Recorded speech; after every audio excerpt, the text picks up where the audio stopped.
La visión que los humanos hemos tenido de la naturaleza a lo largo de los años y de los diversos periodos de la civilización, pues ha cambiado mucho. Así, mientras, por ejemplo, en el Renacimiento o en el Neoclásico, la naturaleza era un lugar bucólico, equilibrado y que transmitía paz y calma, durante el Barroco o el Romanticismo adquirió unos tintes oscuros, salvajes e incluso tenebrosos. Y hablando de naturaleza, tenemos, claro, los desastres naturales. Esas violentas e incontrolables manifestaciones del medio ambiente que nos causan tanto pánico como asombro. Y es que, a ver, es verdad, tenéis que reconocerlo, el hecho de que sean normalmente grandes desgracias no hace que nos resulten menos apasionantes. De hecho, probablemente sea eso lo que nos atraiga, como por ejemplo el interés que nos despierta a muchos la Segunda Guerra Mundial, a pesar de ser una etapa en la que fue realmente jodido vivir, si lo hacías encima en algún país afectado directamente por el conflicto. Daba igual que fueses militar o civil. Ahora bien, aunque apasionante, el de las catástrofes naturales es un tema que, contrario a lo que se puede pensar, es bastante poco conocido por el público en general. Fuera de las que han ocurrido en nuestro tiempo, como, yo qué sé, pues los tsunamis de Indonesia del 2004 o de Japón en 2011, el reciente terremoto en la frontera entre Turquía y Siria hace un par de años, o el huracán Katrina en Estados Unidos, normalmente creo que la única gran catástrofe natural histórica y mundialmente conocida es la de la erupción del monte Vesubio durante la época romana. ¿O no? Dejar, a ver, sepultadas varias poblaciones colindantes como Pompeya y Herculano y sus posteriores hallazgos a cargo de la arqueología pues lo han convertido en un acontecimiento clave en la memoria colectiva de la humanidad.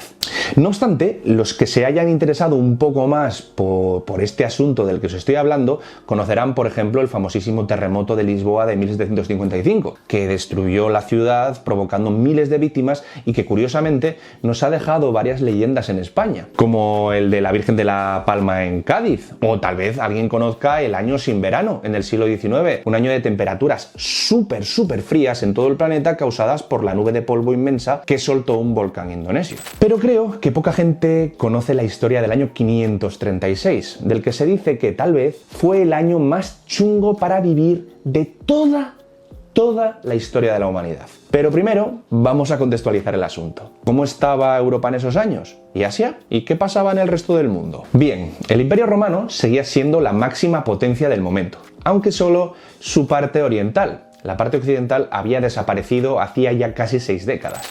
Bizancio, perdónenme la nomenclatura a los más puristas, con su emperador Justiniano y su gran general Belisario, acababan en ese momento, poquito tiempo antes, de conquistar el reino vándalo del norte de África. Y aunque todavía no habían llegado a Hispania, pues la cosa estaba muy a punto de caramelo. Los antiguos territorios romanos de Occidente, los que pertenecían al otro lado, como he dicho, estaban divididos en varios reinos gobernados por los reyes, vamos a utilizar nomenclatura romana, bárbaros. En este caso, suevos y visigodos en España, ostrogodos en Italia, francos y burgundios en Francia, y en el resto del continente los reinos eran más pequeños y poco estables, o directamente la organización era aún cuasi tribal. En Asia, por ejemplo, en Irán, gobernaban los persas sasánidas, los grandes enemigos de Roma desde hacía un par de siglos. En el norte de la India nos encontrábamos al Imperio Gupta, y en China convivían más mal que bien los estados Qi, pronunciado Qi, de hecho de aquí viene el nombre de la palabra China, y los Wei. En América, entre otros, hay que destacar el dominio y pujanza de la multiétnica Teotihuacán, sobre todo el área de Centroamérica, así como del profundo desarrollo cultural y tecnológico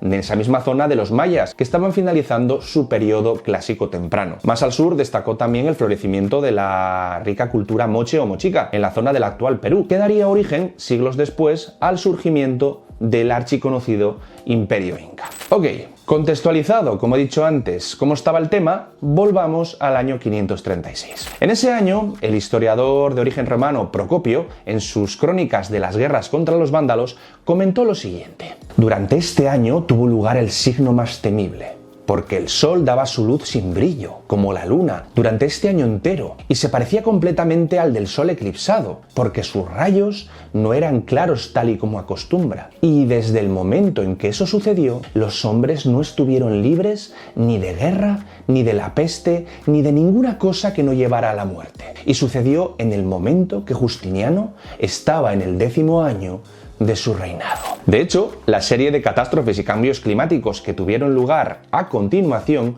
pueden agruparse en un periodo poco mayor conocido como Pequeña Edad de Hielo de la Antigüedad Tardía, que va desde el año 535 hasta casi finales de la década de los 40 de ese mismo siglo. ¿Qué por qué?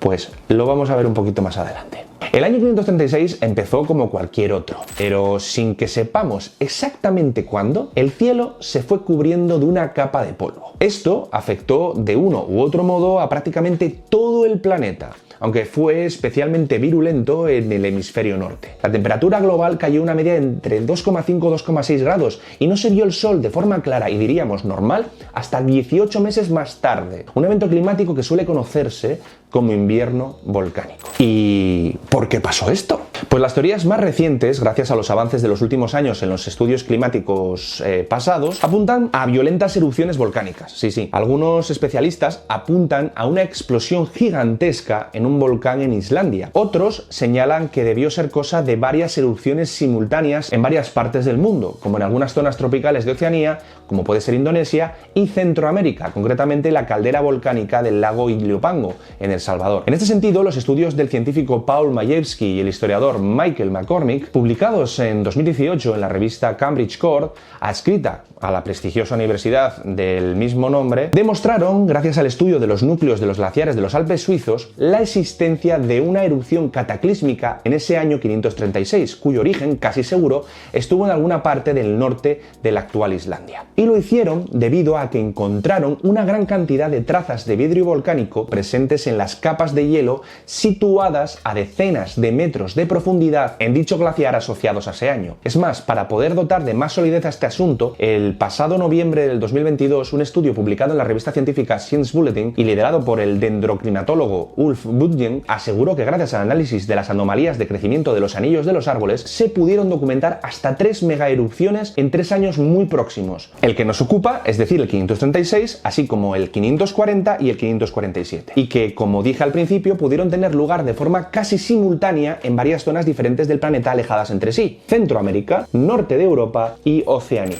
Vamos, un megacombo catastrófico de esos que tienen una posibilidad de suceder una vez entre varias decenas de miles. Pero pasar, pasó. Unas erupciones que, y he aquí lo grave, trajeron consigo el inicio, debido a las notables alteraciones en el clima que provocó la emisión masiva de ceniza a la atmósfera, de la que ha sido la etapa más fría, escuchad bien, a nivel planetario en los últimos 2000 años. Pues prácticamente llevaron al planeta, como ya mencioné antes, a un duro invierno volcánico de aproximadamente un año, año y medio de duración. Imaginaos las consecuencias que pudo tener tanto tiempo sin ver plenamente el sol. Hizo mucho más frío de lo normal y no hubo un cambio real estacional. De este modo, casi todas las cosechas pues, se perdieron por las bajas temperaturas y la ausencia del sol. Y no solo eso, porque la carencia de luz y la energía del astro rey también significó un debilitamiento general de la población. Porque sí, amigos, la vitamina D, esa que el cuerpo metaboliza cuando le da directamente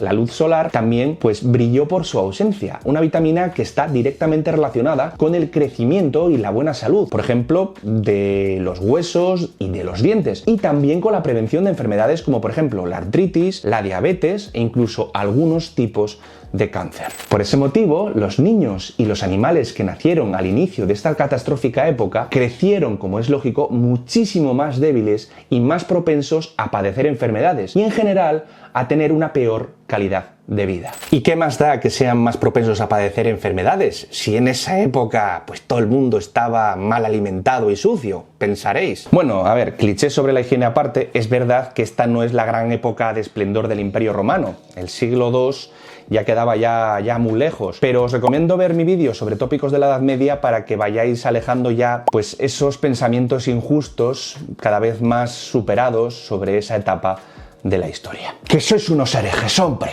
De todas formas, sí que importa que la gente estuviera más débil. La verdad, sí, claro que importa. Si estás más débil, eres más propenso a coger enfermedades y también a aguantarlas y resistirlas peor. Y eso es precisamente lo que le pasó a los romanos de Oriente, amigos míos, que no sabían la que se les venía encima. Porque en el año 541, cuando la nube de ceniza ya se había disipado casi por completo, pero el mundo todavía estaba recuperándose de las terribles consecuencias de su presencia durante tanto tiempo, surgió en todos los territorios del Imperio Romano de Oriente la que fue bautizada como plaga justiniana. Sí, como os estaréis imaginando, fue una enfermedad, pero no una enfermedad cualquiera. Fue el primer caso de contagio en masa de peste bubónica en Europa. Sí, la misma clase de peste que dio nombre a la peste negra medieval, que todavía existe, por cierto, aunque rara vez es ya mortal. Desde el año 541 hasta el año 750, la peste bubónica, llamada en este caso la plaga justiniana, para diferenciarla, como he dicho, de la ola medieval, se sufrieron 18 picos de actividad que acabaron con entre el 13 y el 26% de la población europea, es decir, entre 25 y 50 millones de personas. Pero esta cifra última podría estar un poco hinchada, así que habría que cogerla pues con muchas pinzas, que conste en acta.